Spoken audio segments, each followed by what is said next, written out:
Allez, bien le bonjour tout le monde, c'est Guillaume, et oui, je suis de retour dans cette année 2022, j'espère que je ne vous ai pas trop manqué.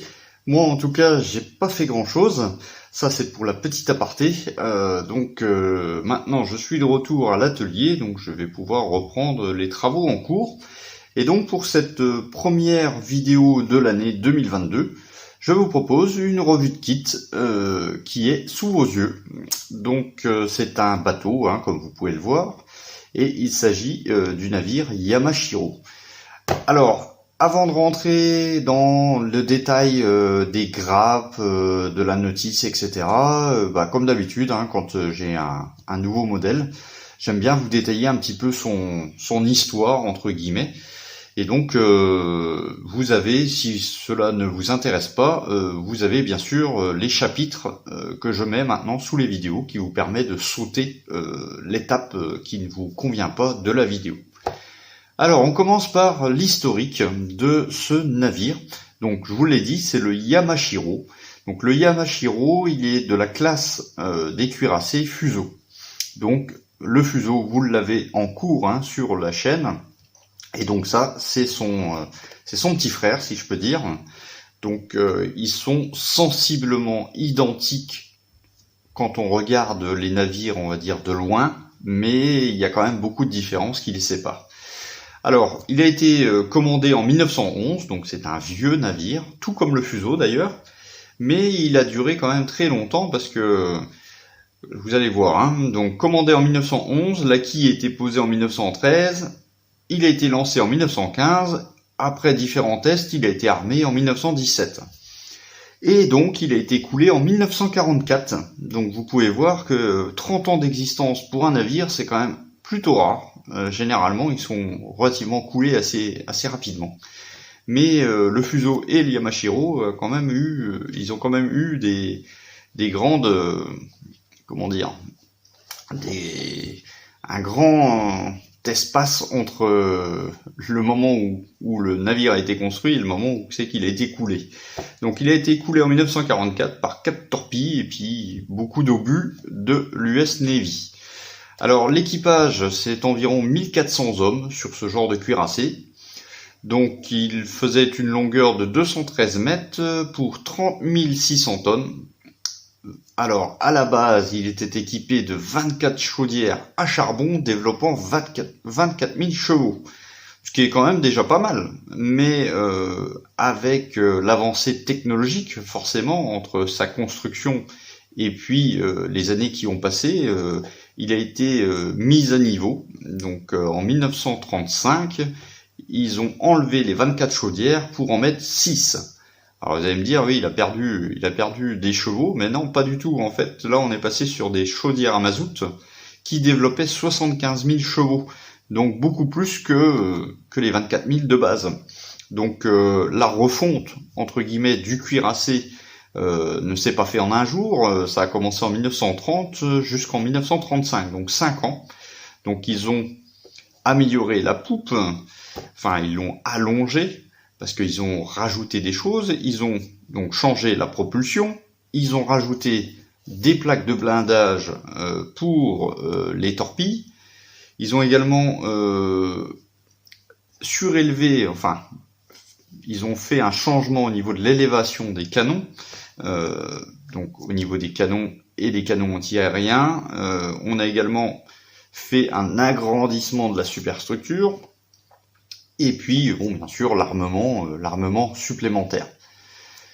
Également, à la fin, ils ont également fait un emplacement pour les hydravions. Donc ça, vous allez voir soit dans la notice, soit sur les grappes. Donc voilà, au final, le navire de 1911 qui était commandé par rapport à la version 1944 est complètement différent. Mais ils n'ont pas tout refait. Ils se sont occupés... Ils sont occupés quand même de pas mal d'éléments par rapport au navire de base. Alors maintenant, par rapport au Fuso, c'est vrai quand on regarde l'image, on se dit que c'est le même navire. Mais finalement, j'avais fait une vidéo là-dessus, je vous mettrai le lien en description. Il y a quand même des différences majeures au niveau de la superstructure.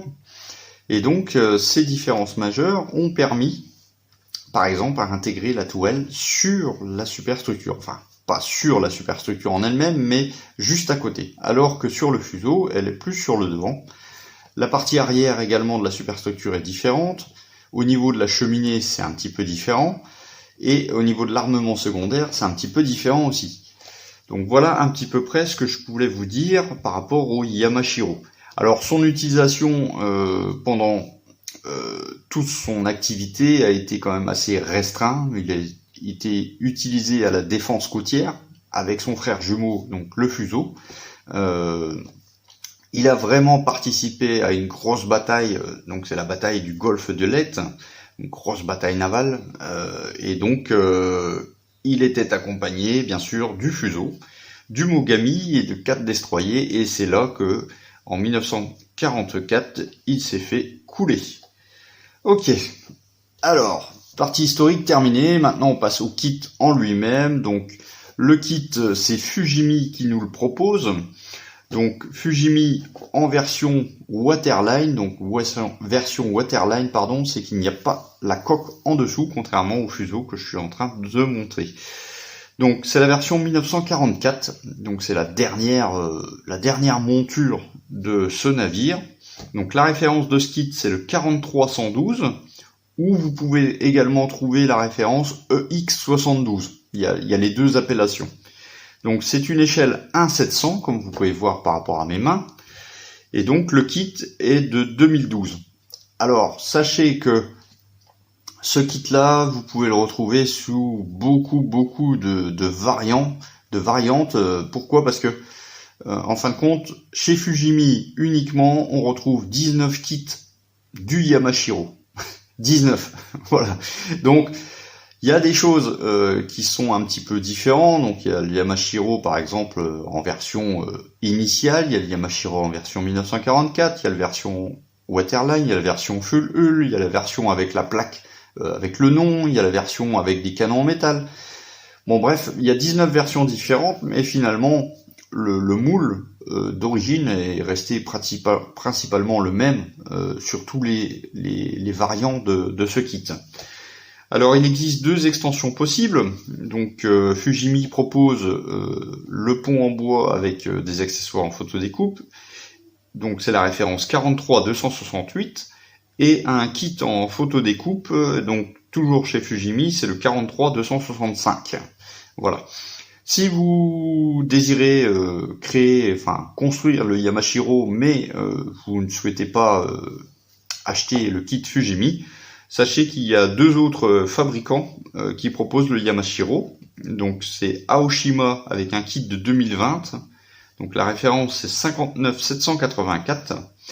Alors le kit de 2020, ils ont rajouté des barres, des canons en métal, pardon. Et l'original date encore de 2012. Donc c'est pas un kit plus récent. C'est un kit, ils l'ont annoncé en 2020, mais c'est juste des extensions par rapport aux tourelles.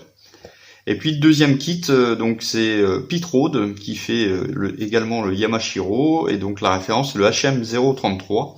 Mais là par contre je n'ai pas l'année du moule. Voilà. Donc moi j'ai choisi le Fujimi parce que justement il y avait plein d'accessoires qui étaient disponibles par rapport au kit Aoshima ou au kit Pitrode. Alors au niveau du kit, on retrouve 22 grappes à l'intérieur. Il nous faudra 10 peintures, enfin du moins c'est ce qui est conseillé dans la notice. Et pour terminer, la notice elle a 15 étapes. Voilà. Alors petit tour de la boîte très vite. Donc on retrouve bien sûr le nom, le visuel 3D. Sur le côté rien de particulier, un visuel des deux côtés de la maquette terminée, un petit texte en japonais. Donc là on retrouve bien l'inscription 1/700, donc Yamashiro 1944. De l'autre côté, on a bien le numéro 72, donc la référence EX72, et donc là on a la référence complète 43112. Voilà. Rien de particulier, et ici on retrouve également la liste des peintures qu'on va voir dans la notice. Allez, maintenant on passe à la notice. Alors au niveau de la notice, on n'a pas une page de présentation entre guillemets. Là, on attaque directement avec l'étape numéro 1 et il y a 2 notices en fin de compte. Il y a une feuille qui est séparée, on la verra juste après. Donc première étape de cette notice, on s'intéresse tout de suite à la coque tout simplement.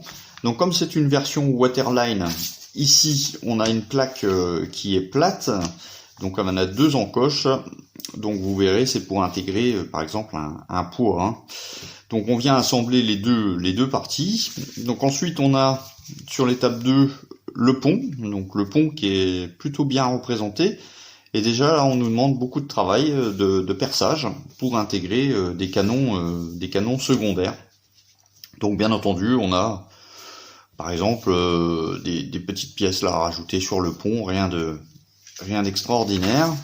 Donc le livret, contrairement au livret de chez Fusimi, hein, donc pour le fuseau qui était en vertical, là il est en horizontal. Bon. C'est pas du papier glacé, donc c'est plutôt pas mal pour annoter les différentes références. Donc ensuite à l'étape numéro 3, on installe donc l'armement secondaire. On nous demande également d'installer les encres, hein, les petites choses.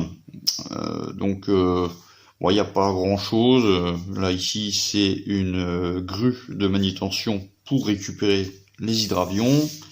Ensuite l'étape numéro 4, on nous demande d'installer les vedettes. Donc les vedettes bien entendu ils seront mises à la fin, hein, étant donné qu'il y a de la peinture qui est différent. Donc les encres ils sont ici. Donc là je me rappelle plus le terme exact, hein, mais c'est pour arrimer le navire. Étape numéro 5, on passe aux tourelles. Donc les tourelles qui sont pratiquement identiques aux celles du fuseau, sauf que ici on a un armement anti-aérien qui est sur le dessus des tourelles, chose que le fuseau n'a pas. Donc je passe assez rapidement. L'étape numéro 6, alors là vous pouvez voir l'armada de mitrailleuses, de canons en tout genre. Il y en a énormément, c'est un truc de fou. Donc voilà, il y a 4, 34, 10, donc ça fait 44, 47, ça fait 51 pièces à installer sur le pont. Donc ça c'est pareil, on les mettra à la fin, hein, donc on viendra les peindre à part. Étape numéro 7, on installe les tourelles. Et puis donc numéro 8, là on arrive directement sur la superstructure, et comme je vous le disais, contrairement au fuseau, ici on a une tourelle qui est directement incorporée sur la base de la superstructure, la pagode à l'avant. Et donc c'est parti pour l'installation, la construction de la superstructure avant. Vous voyez, donc là encore, hein, il y a de l'armement, le blocos, donc après on a des télémètres à mettre, les projecteurs. Et puis on va monter, hein, tout comme la pagode du fuseau, étage par étage. Donc si vous n'avez pas vu mon montage du fuseau, je vous invite à aller la voir. Surtout, je trouve que la partie superstructure est intéressante à voir. Donc voilà, donc là on continue jusqu'à obtenir donc le niveau complet de la superstructure. Donc tout comme le fuseau, on aura des tubes à installer à l'intérieur. Donc il faudra essayer de mettre en place régulièrement à chaque étape pour voir si on est bien aligné, parce que forcément ça doit traverser tout l'ensemble. Donc là je suis à l'étape numéro 9. Donc finalement ça va assez vite, enfin peut-être parce que j'ai fait déjà le fuseau, donc maintenant il n'y a plus vraiment de gros secrets. Donc l'étape numéro 10, on arrive sur la cheminée, donc cheminée qui est composée de 2 morceaux, donc on fera attention à la ligne de jonction. Ensuite, on a des tubulures à installer, plus des plateformes, tout comme le fuseau, ainsi que des plateformes avec les projecteurs. Sauf que là, sur le Yamashiro, on a des escaliers à l'intérieur qui permettent de monter, sur les plateformes. Sur le fuseau, c'était à l'extérieur. Bon, c'est un petit détail, mais voilà, c'est ce qui fait la différence. Donc, vous voyez que au niveau de l'ensemble de la cheminée, c'est vrai que visuellement ça ressemble, mais il y a quand même des petits détails qui sont pas identiques. Et donc là on est sur la superstructure à l'arrière, rien de particulier. On arrive à l'étape numéro 12, pardon, c'est qu'on nous propose d'installer les hydravions. Puis ensuite, on vient mettre ça sur le pont. Dernier détail au niveau de l'étape numéro 14, c'est qu'on va installer des grues, on va installer quelques petites plateformes supplémentaires, des escaliers. Et l'étape numéro 15, on termine avec l'installation des mâts, des chaloupes qui vont se situer sur le côté, donc ça j'aime bien parce que ça va donner un visuel en plus. Donc bien sûr du côté gauche, du côté droit, et puis ensuite la fin avec les escaliers qui restent, et puis les porte-étendards. Voilà. Et donc l'étape numéro 15, c'est terminé. Alors je dézoome un petit peu. Donc le deuxième feuillet, hop, on retrouve ici toutes les grappes qui vont être dans la boîte. Donc il y a des pièces qui sont un peu en couleur grisée, c'est-à-dire qu'on ne va pas les utiliser. Voilà, tout simplement. Ici, en tout petit, on va retrouver la liste des peintures. Donc rien de particulier. Les peintures, ils sont proposées en Mr. Hobby. Donc il y a les 3 versions. Donc il y a la version Aquarius, il y a la version Mr. Color, et en rond, c'est les versions en bombe. Voilà, donc en gros, c'est Mr. Hobby. Donc on retrouve du silver, du gold, du flight white, du flat black, du steel, du tan, du wood brown, du hygiene green, du dark grey et du hygiene grey. Donc le hygiene green et hygiene grey, c'est pour les avions. Voilà. Le dark grey, alors ici il nous indique une notice, un code couleur. Alors, je suis un peu loin, H83, mais sachez que il existe la version spécifique pour la couleur du navire, donc le gris. Alors je me rappelle plus l'arsenal, je vous le mettrai peut-être dans la vidéo en incrustation. Voilà, donc ça vous pouvez le remplacer par la couleur originale. Je pense que quand ils ont édité la notice, Mr. Hobby n'avait pas encore fait la couleur adéquate. Et de l'autre côté, rien de particulier, on nous explique ce que les symboles veulent dire, et puis surtout les précautions d'usage. Voilà, ne pas sniffer de la colle. Allez, on passe aux grappes. Allez, on commence tout de suite par la coque, la coque du navire. Donc, on a bien les hublots qui sont représentés. On a même le câble de dégossage qui est ici, si ma mémoire est bonne. Donc on a des hublots fermés, des hublots ouverts. Donc après, on pourra revenir les percer si on veut un petit peu plus de réalisme. Ici, on retrouve les casemates, donc pour l'armement secondaire. Voilà, c'est finement moulé. On a l'emplacement pour les ancres. Donc soit on pourra venir les percer ou pas. Donc si on a une chaîne. Et puis donc à l'intérieur, bien entendu, c'est tous les renforts. Ça c'est plutôt bien vu pour que dans l'emballage, que ça ne se plie pas. Donc les pastilles d'éjection, bien sûr, sont à l'intérieur. Ensuite, la partie inférieure de la coque. Vous voyez, c'est ce que je vous ai dit. Ici, on n'a pas de coque. Ça s'arrête en fait à la ligne de flottaison. Et donc cet emplacement ici, c'est pour mettre un poids à l'intérieur. Donc comme quoi, il sera bien fixé. Donc ça et ça va venir tout simplement comme ça. Donc la hauteur va être fortement réduite étant donné qu'on n'a pas la partie inférieure. Au niveau du pont, qu'est-ce que ça donne? Le pont est pour moi plutôt joli. De base, on a bien ici, voilà, vous voyez, le revêtement en bois. On a les petites chaînes. C'est plutôt bien fait. On a du détail de partout. Vous voyez, même quand c'est petit, c'est plutôt bien représenté. Ici, on a les petits supports pour les vedettes. Et puis enfin, la partie arrière, c'est ce que je vous disais, la version 1944. Ici, en fait, toute cette partie-là a été réaménagée pour les hydravions. Donc ici on a des rails qui permettaient de les faire avancer pour les mettre en place au niveau des grues. Et ici on va avoir une catapulte. Voilà. Allez, on attaque maintenant avec donc les grappes. Donc ça c'est une grappe qui va concerner principalement les éléments de superstructure. Donc je vais vous zoomer un petit peu plus. Donc ici vous voyez qu'on a bien le revêtement métallique. Là on n'est pas sur du bois. Donc c'est parfaitement bien fait. On a les petits renforts là qui sont pas mal.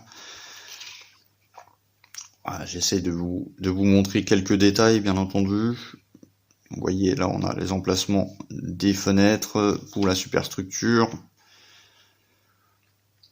Non, c'est plutôt propre. Ça, c'est au niveau de la superstructure à l'arrière qui va accueillir le mât. Les tubulures de cheminée. Bon, je vous laisse juger. Ici, on est sur la partie supérieure de la cheminée. Donc le blocos de la superstructure qui est pour moi très finement moulé. Vous voyez que au niveau du 1.700, on a des belles gravures, on a même les portes ici. C'est plutôt bien fait. Voilà, alors les pièces ne sont pas exempts de défauts. Là vous voyez qu'on a une petite ligne de moulage ici.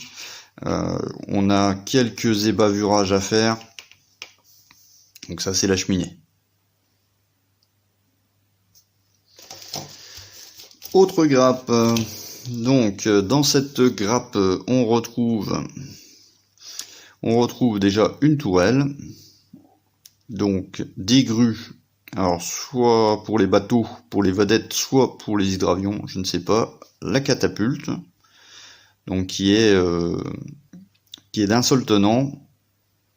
Par rapport à une photo découpe, il y a quand même une différence. Donc après on retrouve des angles, des télémètres, rien de particulier sur cette grappe. Et puis donc là, les palans pour accrocher donc les différentes chaloupes.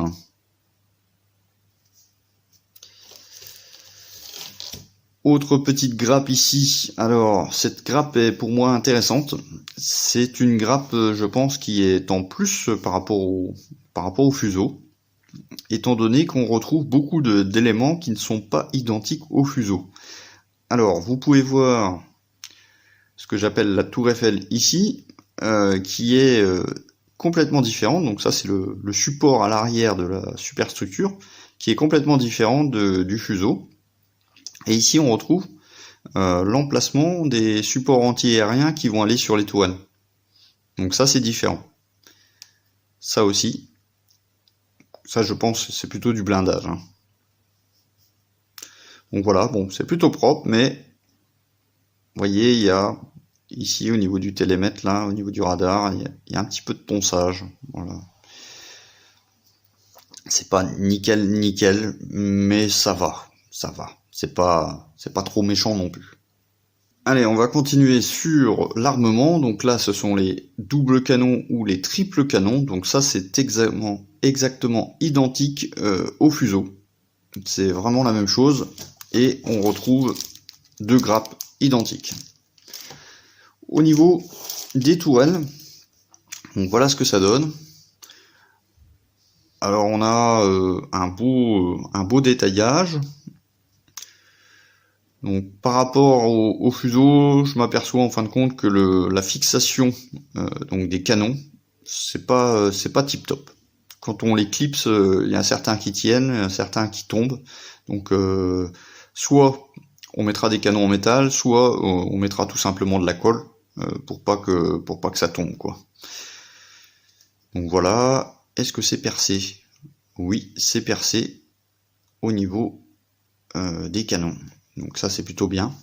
Et donc là on est sur un moule à tiroir. Deuxième grappe, complètement identique. Ensuite,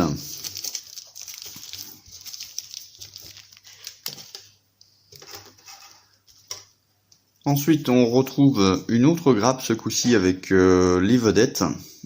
Donc il y a différentes tailles, hein, bien entendu. Et contrairement à ce que j'avais pu croire sur le fuseau, ici ce n'est pas du flash ou un défaut de moulage, ce sont des bouées. Mais c'est vrai que c'est tellement petit qu'on pourrait confondre, vous voyez, à ce niveau-là. Je continue sur une autre grappe, donc c'est toujours des embarcations, donc c'est principalement les mêmes, si je ne me trompe. Oui, je pense que c'est la même grappe, voilà, G et G. Et puis on retrouve encore l'armement anti-aérien. Nouvelle grappe, donc ce coup-ci, cette grappe-là, c'est un petit peu d'embarcation. On a également des télémètres. Voilà, on a des petits supports, des escaliers et des paravanes. Voilà, donc ça c'est... Là c'est quand même un peu mieux. Vous voyez que par rapport à l'échelle, c'est extrêmement bien détaillé, hein. Tout comme le fuseau d'ailleurs. Et donc ici on a des petits trous dans les embarcations, je pense c'est pour mettre des rames, tout simplement. Hop là, le focus me suit pas, tac. Vous voyez, c'est plutôt joli, hein. C'est plutôt joli, hormis les escaliers que je trouve qui sont pas très réussis. Mais bon, par rapport à mon doigt, c'est quand même très petit. Toujours dans les embarcations, on retrouve ce coup-ci 2 grappes.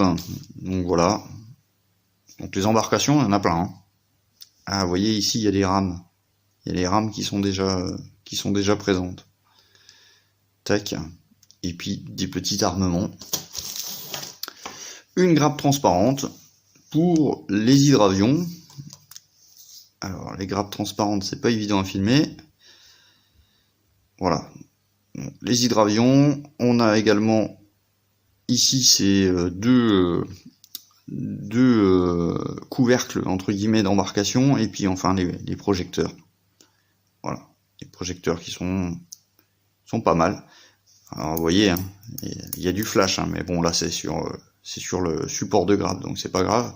Mais j'en ai vu une qui était quand même plus imposante, je me rappelle plus où. Donc nouvelle grappe, ce coup-ci on est sur la superstructure arrière. Ah voilà. Vous voyez, là par exemple sur cette grappe là, il y a quand même du boulot, des bavurages. Mais bon, c'est pas très sorcier, hein. Cette pièce là est plutôt jolie, vous voyez. Pour du plastique, c'est franchement bien fait, hein. C'est franchement bien fait. Moi j'avoue que j'aime bien ce détail là.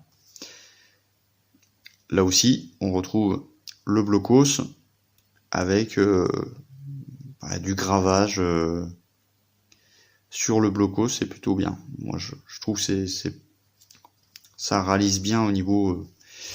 c'est bien réalisé. Le revêtement, oui, c'est plutôt propre, hein. C'est plutôt propre. On a bien des hublots. On a également donc des petites échelles. Et puis enfin, dernière grappe. Donc ça c'est l'emplacement de la superstructure. Donc là ce coup-ci on a un revêtement en bois, enfin imitation bois. Et là encore, des hublots, des portes, des échelles. C'est plutôt bien fait. Alors, comme vous avez pu voir, dans le kit en lui-même, il y a quand même beaucoup de pièces, beaucoup de grappes, c'est quand même bien moulé, mais c'est vrai que sur du navire, j'aime bien le faire au complet. Donc j'avais déjà montré cette boîte-là, mais pour ceux qui viennent juste de regarder cette revue de kit, voilà, je vais remontrer vite fait. Donc ça, c'est le kit d'extension de photodécoupe pour le Yamashiro. Alors, tout est écrit en japonais chez Fujimi. Il y a une seule chose que vous pouvez vous repérer, c'est ici, le numéro 72. Parce que les images qui sont ici, ça peut vous aider, mais c'est vrai que c'est quand même assez petit, on voit pas très bien. Alors, le numéro 72 correspond au numéro 72 de la boîte. Si je vous remonte au niveau de la boîte, voyez, 72, 72. Donc là, vous êtes sûr que le kit de photodécoupe s'adapte sur votre kit. Ça, c'est une petite indication. Donc, qu'est-ce qu'on retrouve dans cette boîte? Hop. On retrouve principalement de l'armement secondaire. Hop là. Donc il y a, vous voyez, là il y a encore de la grappe, hein. Il y a 3 grappes par sachet. Et donc l'armement secondaire est censé remplacer l'armement qui est ici. Alors, je vais ouvrir ce paquet que j'ai oublié de dégrafer. Tac. Et on va comparer la différence de moulage. Apparemment celle-ci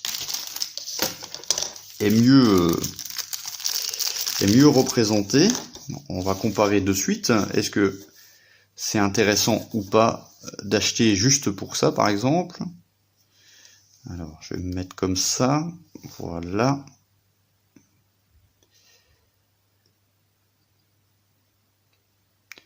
Bon, je dirais que je vois une légère différence, mais c'est pas énorme, étant donné que le moulage ici est pas mal, sauf que les accroches de grappe, bah, ils sont différents. Pour moi, ça sera peut-être plus facile. Au niveau de ces pièces. Bon, c'est très propre, hein, c'est très propre. Donc voilà, bon, je vous montre pas les autres sachets, mais voilà, c'est de l'armement, il y a du 25 mm et du... je ne sais plus. Bon, il y a différents armements hein, qui est à l'intérieur, qui est censé remplacer justement les pièces plastiques. Alors, principalement, ce qu'on retrouve... Voilà, donc ça c'est l'armement hein, qui est spécifié, donc il est en plusieurs parties, hein, donc celui-ci. Et donc vraiment, la partie la plus intéressante pour moi, pour mon kit, c'est ceci. Hop là, sort de là. C'est la planche de photodécoupe qui est spécialement conçue pour le Yamashiro. Donc voilà, on retrouve l'ensemble de cheminée. Ici, c'est toutes les rambardes. Donc ça, c'est plutôt pas mal parce que vous voyez, ils sont déjà pré-découpés à la taille, à la bonne taille. Ici, on a la partie arrière au niveau du radar, la grue,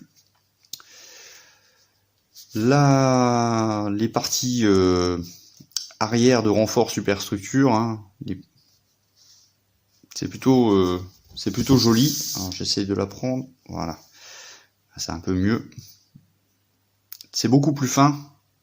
Vous voyez au niveau du câblage là par exemple, au niveau des grues, c'est beaucoup plus fin. Alors, m'excuserez pour la lumière. Donc ça, c'est un truc en plus.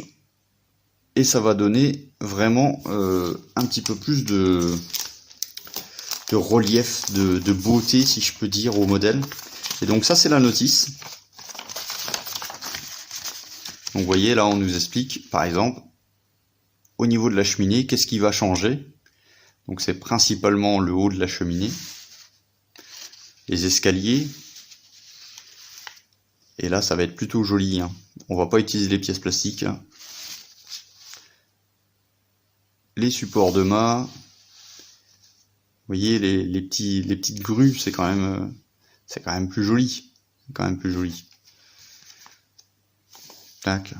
Alors là je trouve que c'est plus parlant de regarder la notice que de regarder la planche en photodécoupe. Donc ici on a les rambardes pour les tourelles. La notice est plutôt sympa, hein. Vous voyez, ça c'est beau ça. Là, tout le support là, ça va être sympa à faire, hein, mais ça va être même au niveau de la superstructure là, on a bien les fenêtres, hein. Et donc le détail de la cheminée. Ah, franchement, ça en jette. Bon, je remets ça tout de suite dans son support. Tac. Et on passe à la suite. Allez, autre accessoire que je me suis acheté. Donc il s'agit là encore d'un accessoire proposé par Fujimi. Donc là encore, on retrouve le 72. Donc vous voyez, la photo découpe, c'était le 72 EX1. Et ici, le pont en bois, c'est le 72 EX2. Alors, qu'est-ce qu'on a dans cette boîte-là? On a le pont en bois. Mais on n'a pas que ça. Hop, donc la boîte est vide. Donc, on retrouve le pont en bois. Une petite plaque de présentation. Alors, en japonais, c'est vrai que il y aurait une inscription aussi en anglais, ça aurait été pas mal. Voilà.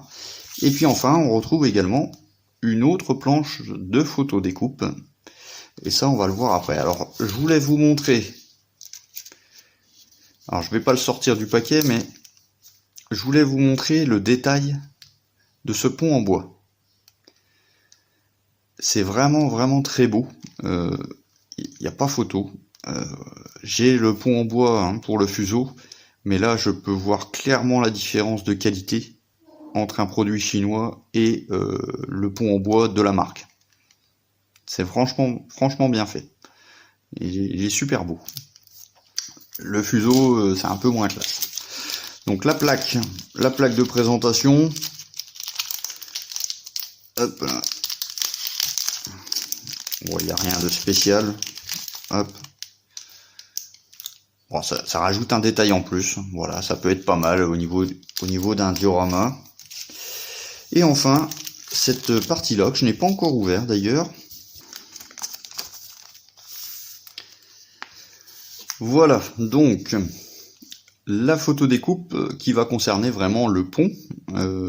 Donc ici, on retrouve ce que je vous ai parlé au niveau pour donc les hydravions. On retrouve également les supports pour accrocher, enfin mettre en place les vedettes, les embarcations sur le pont. Et ici, en fait, ce sont des plateformes qui vont venir là. Ça permettait de venir orienter l'avion suivant où on voulait le placer. On retrouve des chaînes en photo découpe. Au niveau de la notice, hop, voilà, donc c'est une feuille. Donc on nous explique exactement où placer la photo découpe. Donc c'est essentiellement pour le pont. Donc avec le pont en bois, tout est bien numéroté, référencé. De l'autre côté, voilà, on nous explique les chaînes, donc en rouge, c'est-à-dire qu'il va falloir les poncer pour les enlever. Voilà, tout ce qui est en rouge, c'est à supprimer.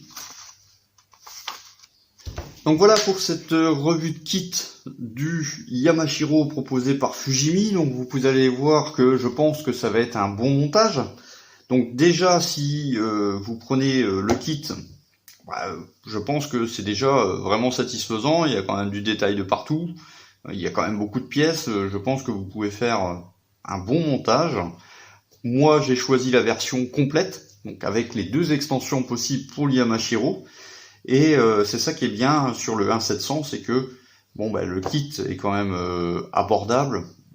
Et donc on peut se permettre de faire un navire complet, surtout quand on a un budget limité. Si vous avez pas vraiment de budget, à ce moment-là, vous pouvez aussi grandir entre guillemets au niveau de l'échelle. Donc moi je pense que c'est un bon kit. 2012, vous avez vu qu'il y a beaucoup de détails. On est sur un cousin du Yamashiro, du Fuso, excusez-moi. Et donc je pense que je vais le représenter avec un diorama avec la mer. Donc étant donné qu'il est waterline. Donc voilà, donc je pense que ça va faire une belle pièce, accompagné de son frère jumeau quand il sera fini. Voilà, c'est tout pour moi. J'espère que cette revue de kit vous a plu, vous a fait découvrir du moins ce modèle. Donc on se retrouve pour d'autres vidéos de montage qui vont arriver, bien entendu. On va reprendre les choses en main. Voilà, merci d'être passé par là. N'hésitez pas, vous avez la page Facebook, la page Scalmate et la page Instagram pour me suivre. N'hésitez pas à commenter, à mettre des j'aime ou des j'aime pas, comme vous voulez. Voilà, je vous dis à bientôt. Ciao, bye bye.